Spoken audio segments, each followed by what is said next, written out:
The massive Vortanian warship dropped out of hyperspace like a dark storm cloud blocking the sun. Its black hole stretched for 3 kilometers, covered in weapon ports that could turn a planet into dust.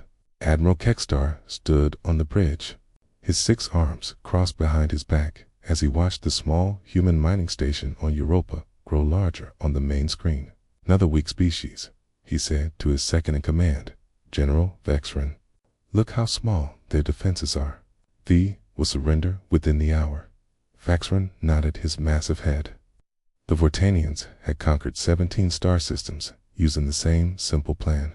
Arrive with overwhelming force, capture some civilians, make demands, and watch the enemy government surrender to save their people. It worked every single time. "Can we begin the standard protocol, Admiral?" Vexron asked. "Yes. Target their communication arrays first, then capture their most important facility. Make sure to take prisoners. The weak species always care more about individual lives than victory." The Vortanian fleet moved toward Europa like hungry sharks. 15 warships surrounded the small mining station while the main ship positioned itself directly above. The humans had only 2 small defense platforms and a handful of patrol ships. They might as well have been throwing rocks at a mountain. The attack lasted 12 minutes. The human defenders fought bravely but uselessly. Their weapons barely scratched the Vortanian shields. Their ships were swatted aside like insects. Tomb. Vortanian soldiers were marching through the corridors of Europa. Mining Station 7.GW was running final checks on the geological scanner when the walls started shaking. She was a small woman with short black hair and steady hands that never trembled, even when drilling through unstable rock formations.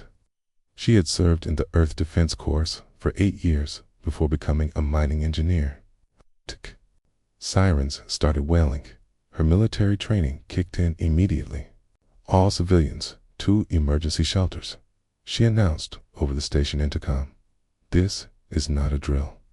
But Jiwoo did not run to the shelters. Instead, she went to the command center where Hana was frantically trying to send distress signals.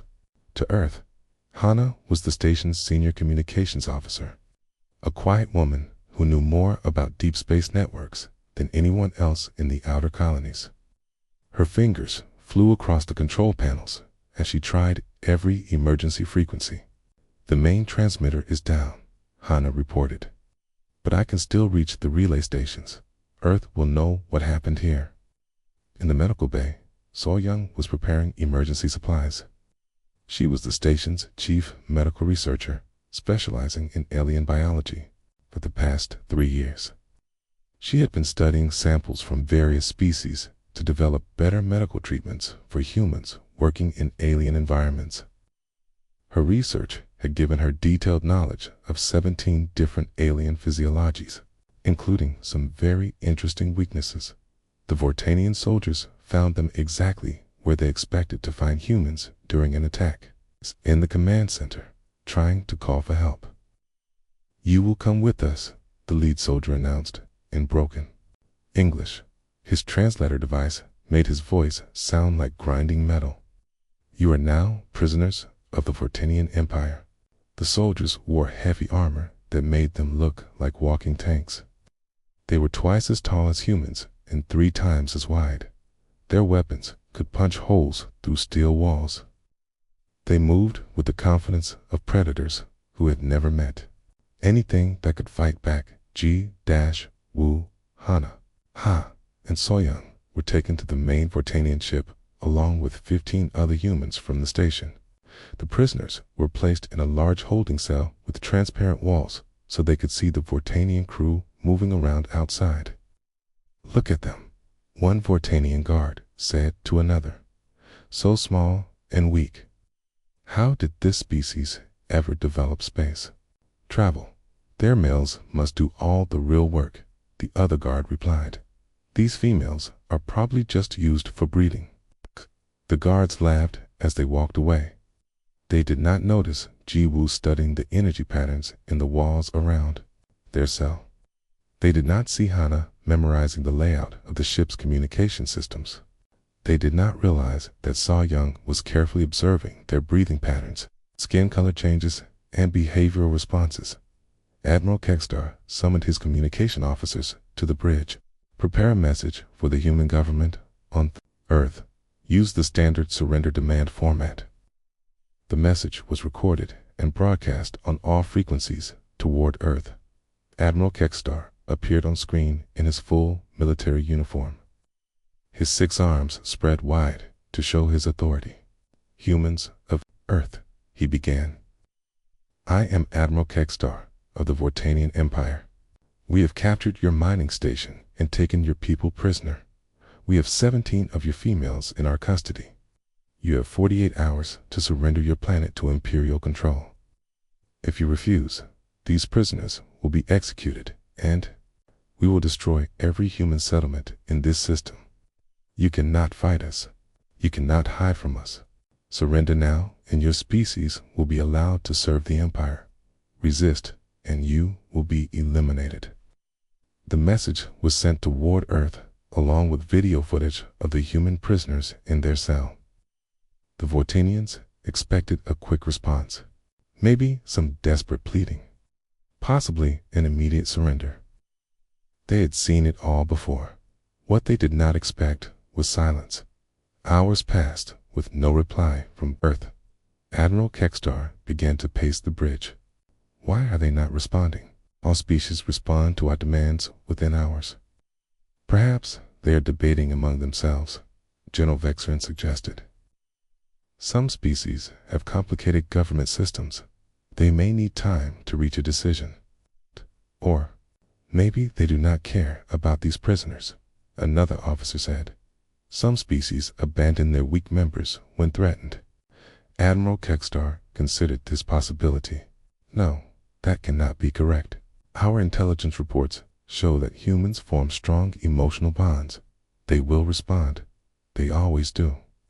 In the holding cell, Jiwoo had finished her analysis of the ship's power systems. The Vortanians used crystalline energy cores that operated on harmonic frequencies. Those frequencies could be disrupted. The entire power grid would collapse.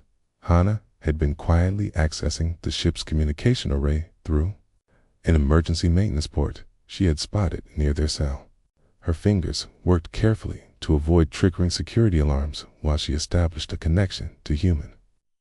Deep Space Networks, Ta Soyoung, had identified 3 critical weaknesses in Vortanian physiology.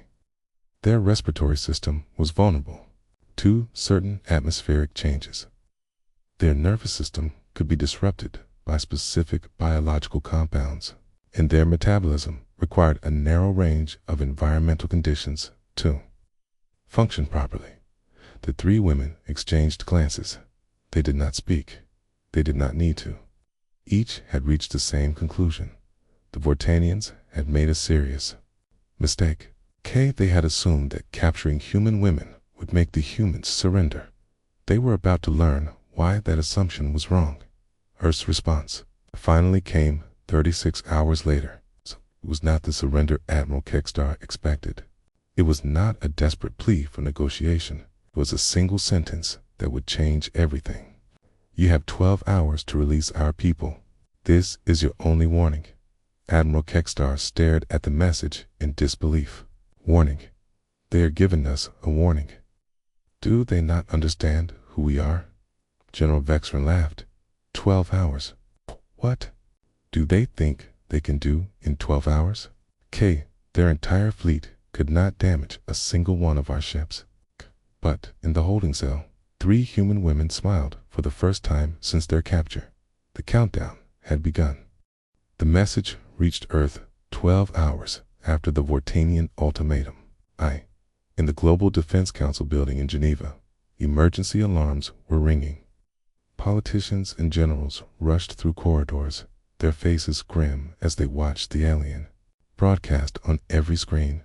But the real reaction was happening in places the Vortanians would never think to monitor. In a small apartment in Seoul, Hyun was watering her plants when her secure communication device buzzed.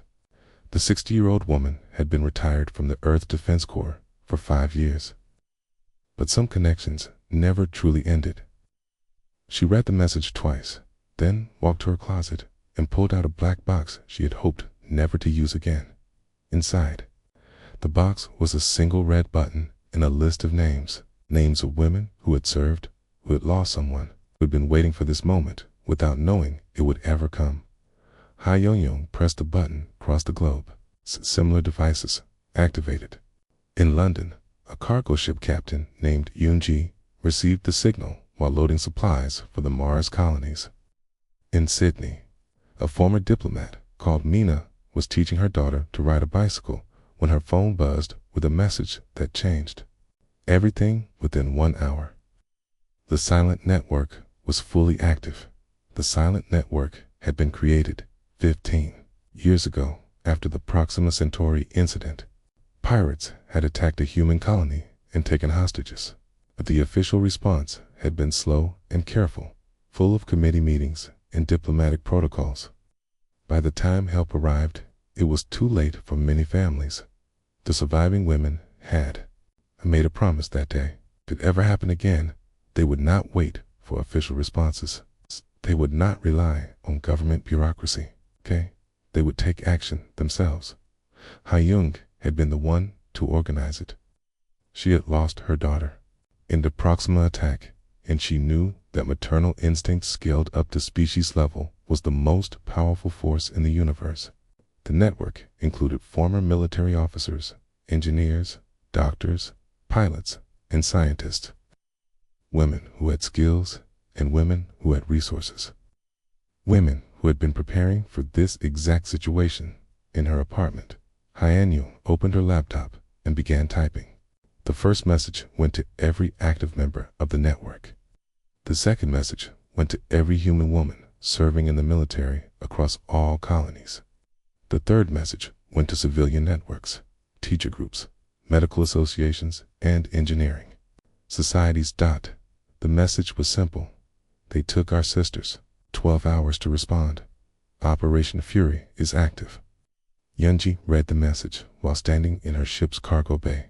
She had been designing artificial intelligence systems for the past 10 years, telling everyone they were for cargo management and navigation. That was not entirely true. Her A's had been quietly mapping every ship movement, every communication signal, and every energy signature in human space for the past decade. She had been preparing for war without knowing when it would come. EUN-G activated her secure connection and began uploading her AI systems to the military networks. Within minutes, her programs were analyzing every piece of data about the Vortanian Empire, ship designs, weapon capabilities, communication protocols, and tactical patterns from their previous conquests. Her eyes did not just collect information. They learned. They predicted. They calculated probabilities and outcomes faster than any human mind could process. And they had been watching the Vortanians since the first reports of their empire reached. Humanspace.min-R received the message while her daughter was showing off her new bicycle skills. She smiled and clapped for her child, but her mind was already working through diplomatic channels and political networks. Mina had spent 12 years as Earth's representative to the Outer Colony Council.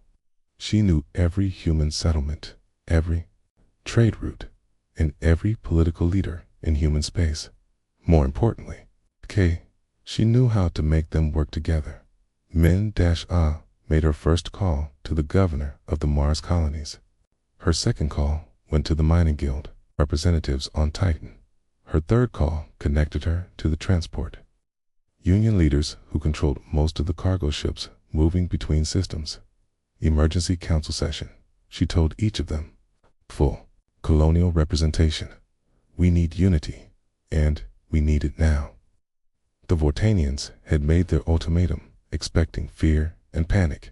Instead, they had triggered something they could not understand. They had threatened the children of a species that had evolved from pack hunters. They had attacked the family of a species that had survived ice ages, world wars, the colonization of hostile worlds by working together. They had awakened something that had been sleeping in human civilization for generations on Europa. The three captured women were putting their own plans into motion. Ji-woo had spent hours studying the energy patterns in the Vortanian ship. She had identified the exact harmonic frequency needed to destabilize their power cores. The problem was creating that frequency without the proper equipment. But Ji was an engineer. She looked around the holding cell and saw possibilities where others saw prison walls. The cell had a ventilation system.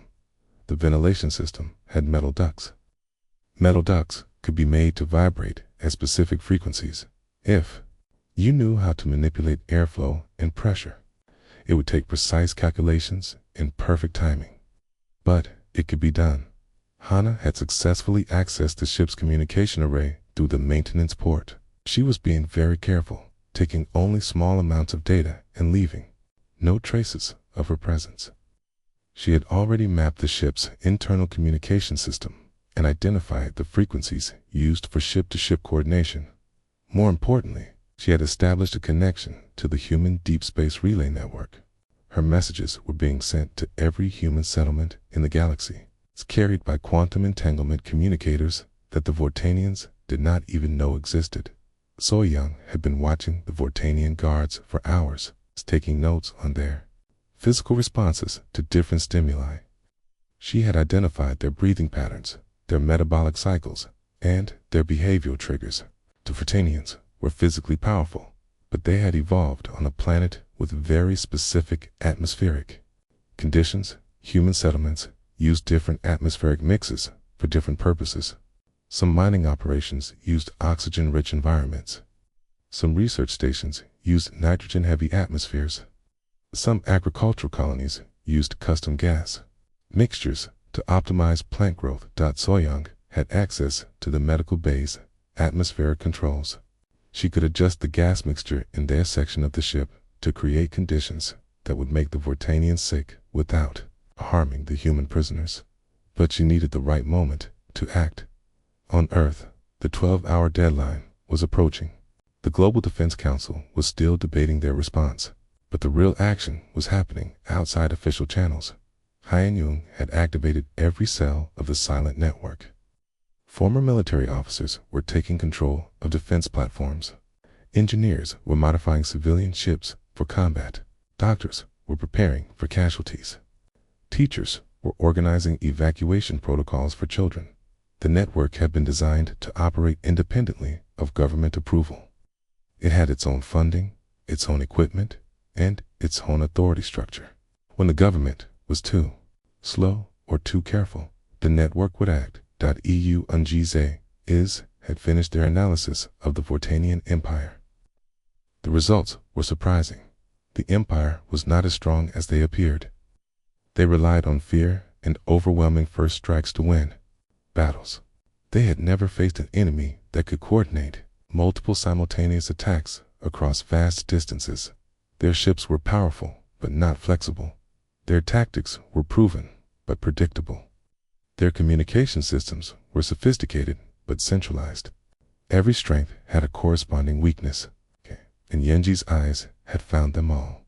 Min-R had achieved something that politicians said was impossible. In less than 6 hours, she had convinced every human settlement to commit to a unified response. The Mars colonies were mobilizing their defense fleets.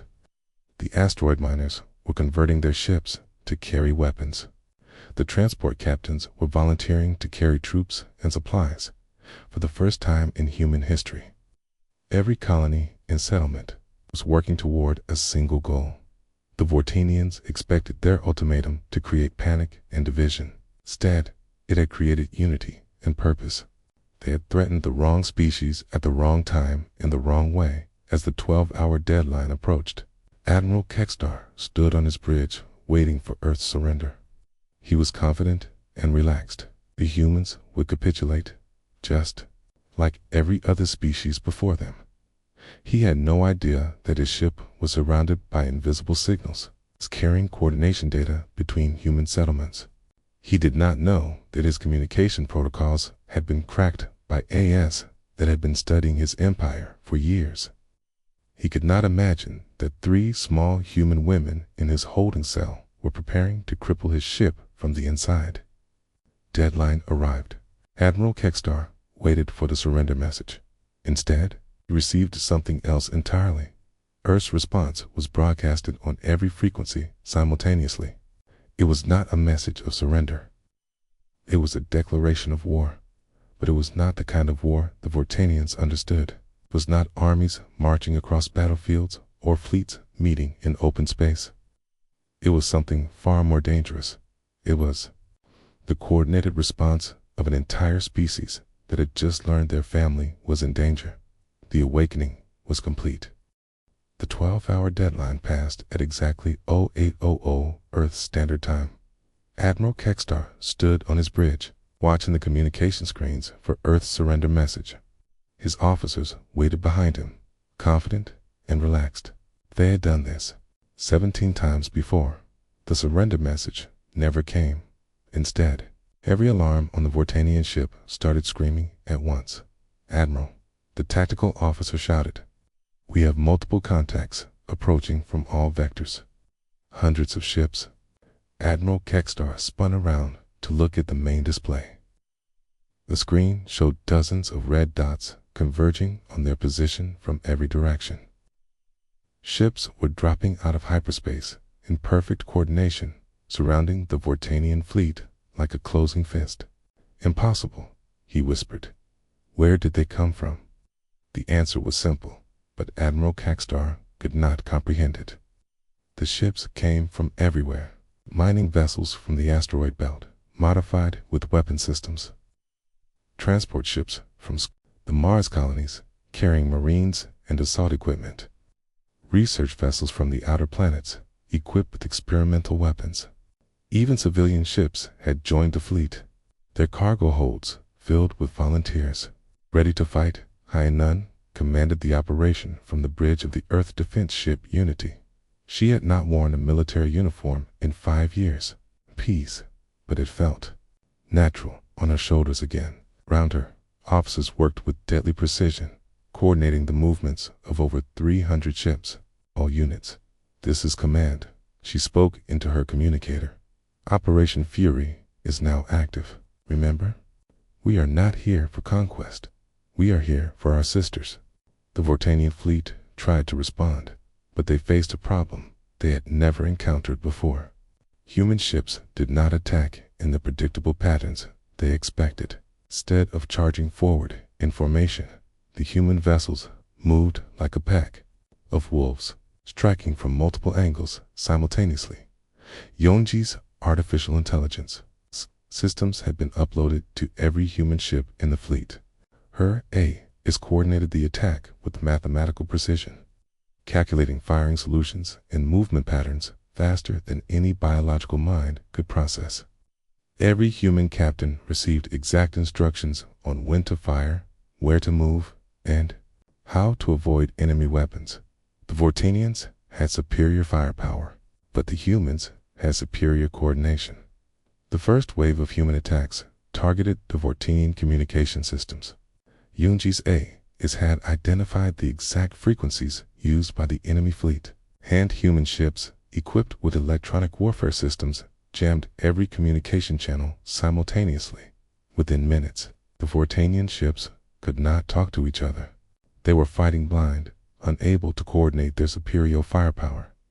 The second wave targeted their weapon systems. Human ships, armed with precision lasers, struck at the energy conduits that powered the Vortanian guns. The attacks were surgical, designed to disable rather than destroy. The humans wanted prisoners, not corpses. Admiral Kekstar watched in horror as his fleet fell apart around him. How are they doing this? Our ships are stronger. Our weapons are more powerful. They are not fighting like any species we have encountered before. General Vexron reported. Their movements are perfectly coordinated. It is as if they share a single mind. On Earth, Mina was coordinating the second phase of the operation. Her diplomatic networks had achieved something unprecedented in galactic history. Every species that had been conquered by the Vortanian Empire was receiving detailed intelligence about their oppressors. Min-I had spent the past 12 hours in constant communication with resistance groups across 17 star systems. She provided them with tactical data, weapon specifications, and strategic advice. More importantly, she gave them hope.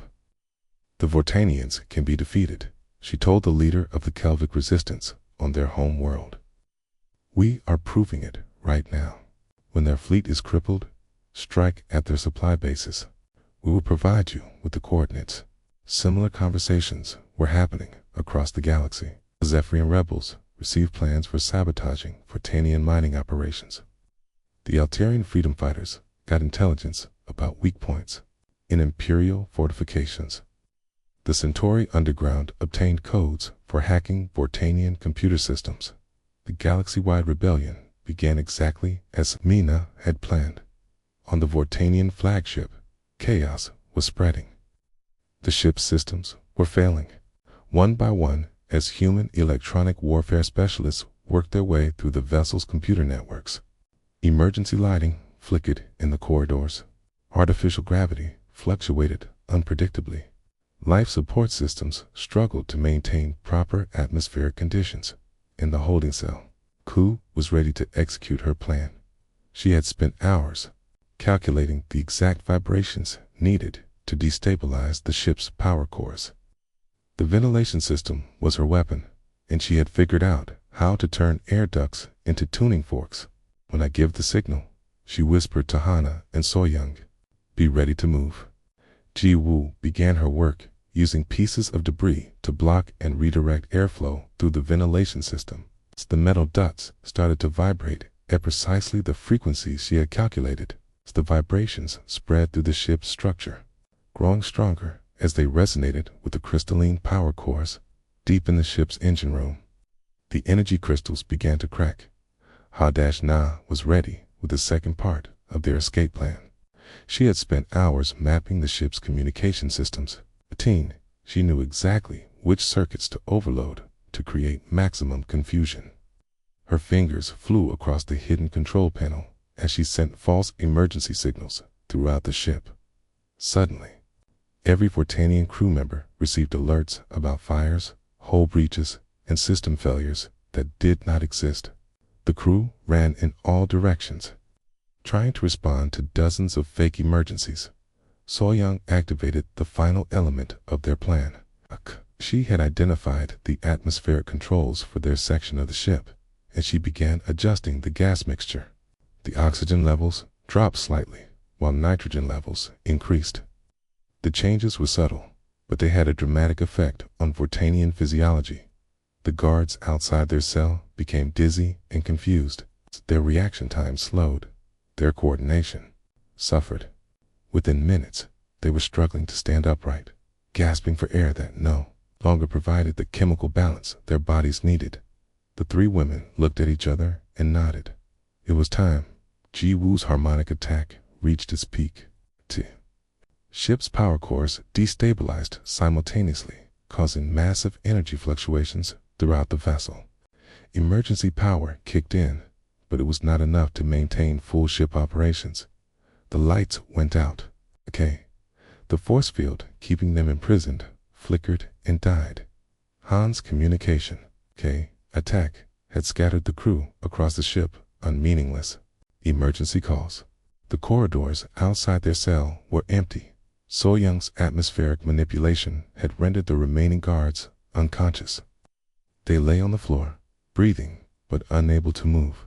The three women stepped out of their cell and began moving through the darkened corridors. They had memorized the ship's layout during their imprisonment, and they knew exactly where to go. Their first stop was the ship's main communication center. Kana needed access to the primary transmitters to coordinate with the human fleet. Fingers danced across the alien control panels as she established contact with Hyan Yun's command ship. This is Hana calling Unity. We have control of the enemy flagship's communication systems. Beginning data upload now. Hana's voice came back immediately. Understood. Upload everything you can find. We need their fleet coordination codes. Data flowed from the Vortanian computers to the human ships. Fleet positions, weapon capabilities, supply routes, and command structures.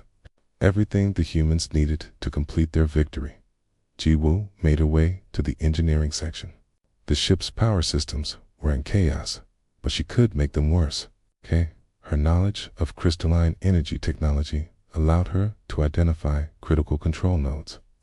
She began systematically overloading them, ensuring that the ship would be helpless. 4 hours. Soyoung headed for the medical bay, where she could access detailed information about Vortanian biology. The data she collected would help human forces deal with captured enemies and could be shared with the resistance groups fighting across the galaxy. On the bridge, Admiral Kekstar finally understood the magnitude of his error. His fleet was scattered and disabled. His communication systems were compromised. T's flagship was crippled from within. Reports were coming in from across the Empire about simultaneous rebellions on 17 worlds. How did this happen? He asked General Vexron. We followed the standard protocol. We captured their females. They should have surrendered. General Vexron looked at the tactical display, showing hundreds of human ships surrounding their crippled fleet. I think we misunderstood something fundamental about this species, Admiral. We thought taking their females would make them weak. Instead, it made them stronger. The final phase of Operation Fury began as human boarding parties secured the disabled Vortanian ships. The Marines moved with professional efficiency, capturing crew members and securing vital intelligence. They had trained for this operation for years without knowing it, and their preparation showed. Within 6 hours, the entire Vortanian fleet was under human control. Not a single enemy ship had been destroyed. Every crew member had been captured alive. 3 days after the battle at Europa, Admiral Kekstar sat in his cell aboard the human ship Unity. The cell was clean and comfortable, with proper lighting and temperature control. The humans had treated their prisoners well, providing medical care and adequate food. This confused Kekstar more than torture would have. Why are they not executing us? He asked General Vexron, who occupied the cell next to his. We are their enemies. We threaten their civilians. General Vexron had been wondering the same thing. In the Vortanian Empire, captured enemies were either killed immediately or forced into slavery. The concept of treating prisoners with dignity was foreign to them. Perhaps they are weak, after all, Vexron suggested, but his voice lacked conviction. He had seen what the humans could do when motivated. Weakness was not the word he would use to describe them. Their answer came when Hyan Young visited them in the detention bay. She entered alone, wearing her simple Earth Defense uniform. No guards accompanied her. No weapons were visible. She looked like someone's grandmother, not a military commander who had just defeated the most powerful fleet in the galaxy. Admiral Kekstar, she said, settling into a chair outside his cell. We need to talk. Kekstar studied her carefully. This small human woman had destroyed his fleet without breaking a sweat. What do you want, human? I want you to understand something, Hyan Young replied. Your empire is finished. Not because we destroyed it, but because we showed the galaxy something better. She activated a portable display screen.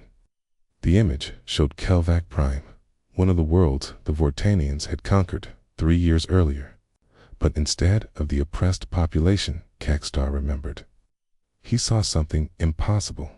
The Kelvic people were rebuilding their cities. Human engineers worked alongside alien workers, sharing technology and knowledge. Children who had grown up under imperial rule were laughing and playing in streets that had been silent for years. How is this possible? Kekstar whispered. We left garrison forces on Kelvic Prime. Where are our soldiers?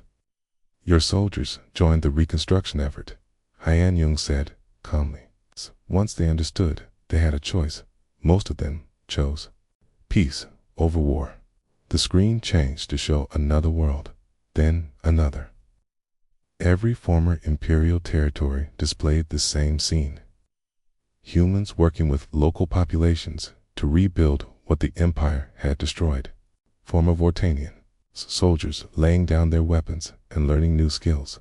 Yanji had spent the past 3 days implementing her long-term plan. Her AI systems were not just tactical tools for winning battles. They were designed to solve problems on a galactic scale. While the shooting war lasted only hours, the real work was just beginning. Her artificial intelligence networks had been analyzing the economic and social structures of every world in the former Vortanian Empire. The A's identified the specific needs of each population and coordinated relief efforts across 17 star systems simultaneously. Food shortages on Altair 7 were solved by surplus grain from human agricultural colonies. Medical supplies needed on Centauri 4 were provided by manufacturing facilities on Mars. Technological expertise required for rebuilding on Zephyr Prime came from human engineering teams who volunteered for the mission. Your A's are remarkable, the Kelvac planetary governor had told Yoonji during their video conference. They understand our needs better than our own government ever did. Yoonji smiled as she watched the coordination displays in her command center. They were designed to serve everyone, not just humans. That makes all the difference. The difference was becoming clear across the galaxy. For the first time in centuries, different species were working together as equals rather than as conquerors and conquered. Min-Ah was coordinating the political transformation from her office in the former imperial capital. The Vortanians had built their government on fear and intimidation. Every decision required approval from imperial authorities. Every local leader served at the pleasure of distant overlords. Min-Ah was systematically dismantling that structure and replacing it with something unprecedented in galactic history, a confederation where each world maintained its independence while participating in voluntary cooperation for mutual benefit. The key is making sure everyone has a voice, she explained to the newly elected representatives gathering for the first Inter-System Council meeting. The Empire failed because it ignored the needs of the people it governed. We will succeed because we listen to those needs and work together to meet them. The council included representatives from every species that had been under imperial rule. Humans made up less than 20% of the membership, but they had earned the respect of every other delegate through their actions during the Popni. Liberation.Jiwu had become something of a legend among the engineering communities of former imperial worlds. Her analysis of Vortanian technology had revealed fundamental flaws in their approach to energy systems. Instead of keeping that knowledge secret, she shared it freely with every world that needed it. Technology should serve everyone, she told the mixed crowd of human and alien engineers at the Reconstruction Conference. Tanians use their knowledge as a weapon to control others. We will use our knowledge as a tool to help everyone build better lives. Her workshops were teaching alien engineers how to modify Vortanian power systems to be more efficient and environmentally friendly. The same crystalline technology that had powered imperial warships was being converted to provide clean energy for peaceful cities. Hana had established the first truly interspecies communication network in galactic history. Her deep space relay systems connected every world in the former empire, allowing instant communication across vast distances. But unlike the imperial networks, these systems were open to everyone. Information wants to be free, she explained to her team of mixed human and alien technicians.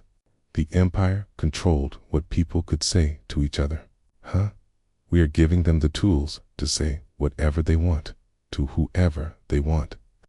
The communication network was enabling trade, cultural exchange, and cooperation on a scale never before seen. Artists from different worlds were collaborating on projects that no single species could have imagined. Scientists were sharing research that solved problems affecting multiple systems.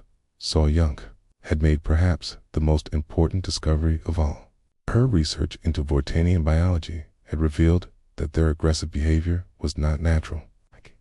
was the result of chemical imbalances caused by the artificial environments on their warships and military bases. They are not naturally violent, she reported to the medical team studying captured Vortanian soldiers. Their empire turned them into weapons through environmental manipulation. With proper treatment, they can recover their original personalities. The implications were staggering.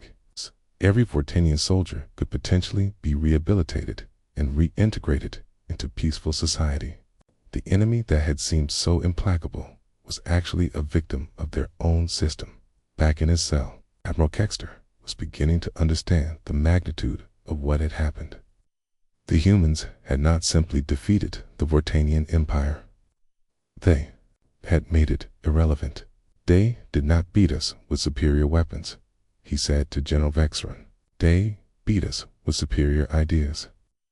The door to the detention bay opened, and 3 Vortanian soldiers entered. But these were not the same warriors who had served under Kextar's command. They wore civilian clothes and looked healthier than he had ever seen them. Their eyes were clear and calm instead of filled with the artificial aggression he was used to seeing. Admiral, one of them said respectfully, we have come to ask if you would like to join the reconstruction effort. There is meaningful work to be done, and we could use your organizational experience. Kextar stared at his former subordinates in shock. You are free to leave. Why do you stay with the humans? Because they gave us something the Empire never did, the soldier replied. They gave us a choice. And they showed us that there are better ways to live than through conquest and fear. The soldier handed Kextar a datapad showing videos from across the former empire. Vortanian civilians were learning new trades and building new lives. Children who had been raised in military academies were attending schools where they learned art and science instead of warfare. Former imperial officers were working as teachers, engineers, and administrators in the new confederation. They used their skills to build instead of destroy, to protect instead of conquer. The humans did not defeat us, General Vexron said quietly. They liberated us. Kexter looked at the datapad for a long time. Everything he had believed about strength and power in the natural order of the galaxy had been proven wrong in the span of a few days. The humans had shown the galaxy that there was a better way. They had proven that cooperation was stronger than conquest, that building was more powerful than destroying, that protecting others was the ultimate expression of strength. The Vortanian Empire was gone, but something better had taken its place, a confederation built on choice rather than force, on cooperation rather than domination, on hope rather than fear. Admiral Kexter made his decision. He would help build this new galaxy, one where his people could be something more than weapons. The transformation was complete. The Empire had fallen not to superior firepower, but to superior ideals. 6 months after the fall of the Vortanian Empire, the first Galactic Council meeting was held on New Geneva Station. The massive space station had been built in neutral space, designed by architects from 12 different species working together. It was a symbol of the new galaxy that was emerging from the ashes of the old empire. Men-Ah stood at the podium in the great assembly hall, looking out at representatives from 47 different worlds. Humans made up only a small portion of the crowd, but their influence was felt in every corner of the new confederation. The other species had chosen to follow Earth's example, not because they were forced to, but because they had seen what cooperation could accomplish. Today, we establish the foundation for a galaxy where no species will ever again face extinction or enslavement.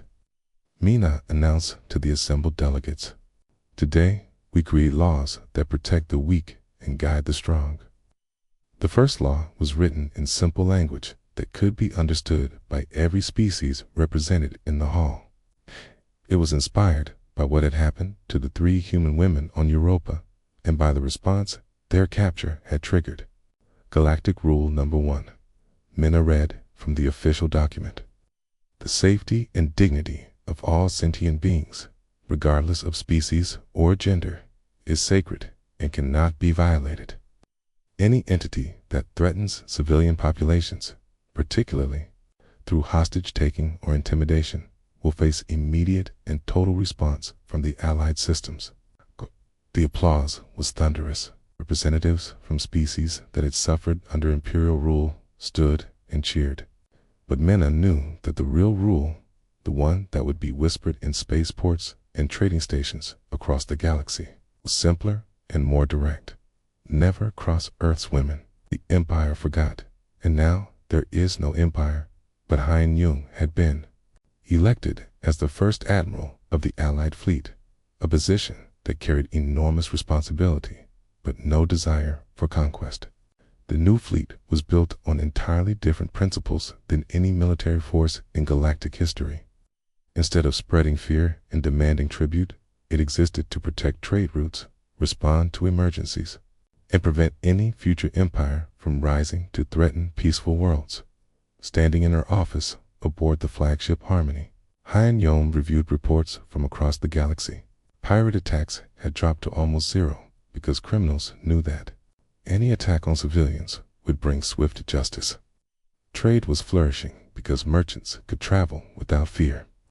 Scientific research was advancing rapidly because different species were sharing knowledge freely. Admiral, her aide, reported, "We have received a distress signal from the Outer Rim. A group calling themselves the Razor Clan has attacked a civilian transport." Hyan Yung smiled grimly. There was always someone who thought they could return to the old ways. Dispatch the Third Fleet. Full response protocol. Make sure the civilians are safe, and remind the Razor Clan why the old ways do not work anymore. The Third Fleet would arrive within hours, overwhelming the pirates with superior numbers and tactics. But more importantly, they would rescue every civilian and treat even the pirates with dignity. Some criminals could be rehabilitated, just like the former Vortanian soldiers. Others would spend their lives in comfortable prisons where they could, because No More Harm.eung had transformed her artificial intelligence systems into the backbone of galactic civilization.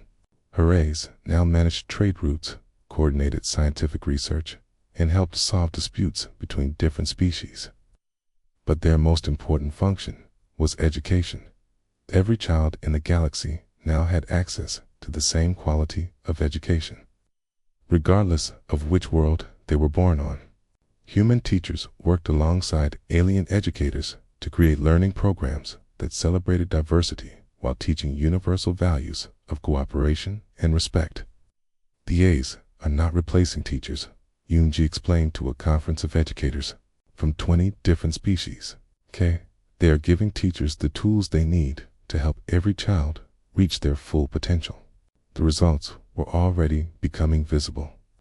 Children who grew up in the new educational system thought differently than their parents. They saw other species as potential friends and partners rather than competitors or threats. They solved problems through collaboration rather than conflict. G-Wu had established the Galactic Engineering Corps, an organization that shared technology and knowledge freely among all member worlds. The old imperial policy of keeping advanced technology secret had been replaced by open cooperation that benefited everyone. On her latest project, Ju was working with a team of mixed species to design better atmospheric processors for terraforming operations. The technology would allow previously uninhabitable worlds to support life, creating new homes for refugees and expanding opportunities for peaceful expansion. The Vortanians used their technology to control others, she told her diverse team of engineers. We use our technology to give others more choices. The atmospheric processors they were designing would be given freely to any world that needed them. No species would be charged for the technology or forced to accept political control in exchange for it. Hannah had created something even more remarkable than faster communication systems. She had built networks that allowed different species to truly understand each other. Her translation protocols did not just convert words from one language to another. They carried emotional context, cultural meaning, and subtle implications that had never been possible to communicate across species barriers before. We are not just talking to each other now, she explained to the Interspecies Communication Council. We are understanding each other. The impact was revolutionary. Diplomatic misunderstandings that had led to conflicts for centuries were being resolved through better communication. Trade negotiations that had once taken years were completed in weeks. Scientific collaborations that had seemed impossible were producing breakthrough discoveries. So-Young had become the head of the Galactic Medical Alliance, an organization that provided healthcare to every sentient being regardless of their ability to pay. Her research into different species biology had led to medical treatments that worked across species barriers, but her most important work was psychological healing. The trauma inflicted by the old empire affected billions of beings across dozens of worlds. So-Young had developed therapy techniques that helped former slaves, soldiers, and civilians recover from years of oppression and fear. Healing is not just about treating injuries, she told a gathering of medical professionals from across the galaxy. It is about helping people remember how to hope. The success stories were everywhere. Former Imperial soldiers who had become teachers and builders, refugees who had found new homes and new purposes, children who were growing up without fear of conquest or slavery. But the real test of the new galaxy came when the deep space monitors detected an approaching fleet. Keen's sensors identified the ships as belonging to the Crimson Hegemony, a militant empire from beyond the galactic rim that had heard about the fall of the Vortanians. The Hegemony fleet consisted of 500 warships carrying a message of conquest. Their leader, War Marshal Dekmar, had decided that the galaxy looked ripe for new management. The Hegemony fleet dropped out of hyperspace near the outer colonies, expecting to find scattered, frightened populations ready for conquest. Instead, they found something that stopped them cold. Every human settlement, from the smallest mining outpost to the largest agricultural colony, had responded to the threat in the same way. Not with panic or desperate calls for help, but with calm, coordinated preparation. War Marshal Dekmar received the same message from every human facility in the system. The message was simple and delivered by women's voices from a dozen different colonies. You have entered Allied space. You have threatened civilian populations. You have violated Galactic Rule Number 1. You have 1 hour to withdraw peacefully or face the consequences. Dekmar laughed when he heard the message. 1 hour? What did they think they can do in 1 hour against 500 ships? He found out exactly what they could do. The Allied fleet arrived not as a single force, but as a coordinated response from across the galaxy. Ships commanded by humans worked alongside vessels crewed by former Vortanians, Kelvax, Alterians, and dozens of other species. They moved with the precision that had destroyed the Empire, but with the moral authority that came from protecting the innocent rather than conquering the weak. The battle lasted 17 minutes. The Hegemony fleet was disabled, captured, and its crews taken prisoner without a single civilian casualty. War Marshal Dekmar found himself in the same type of comfortable cell that had once held Caxta. But the real victory was not the military defeat of another would-be empire. The real victory was the message it sent across the galaxy and beyond. The galaxy had changed. The age of conquest was over. The age of cooperation had begun.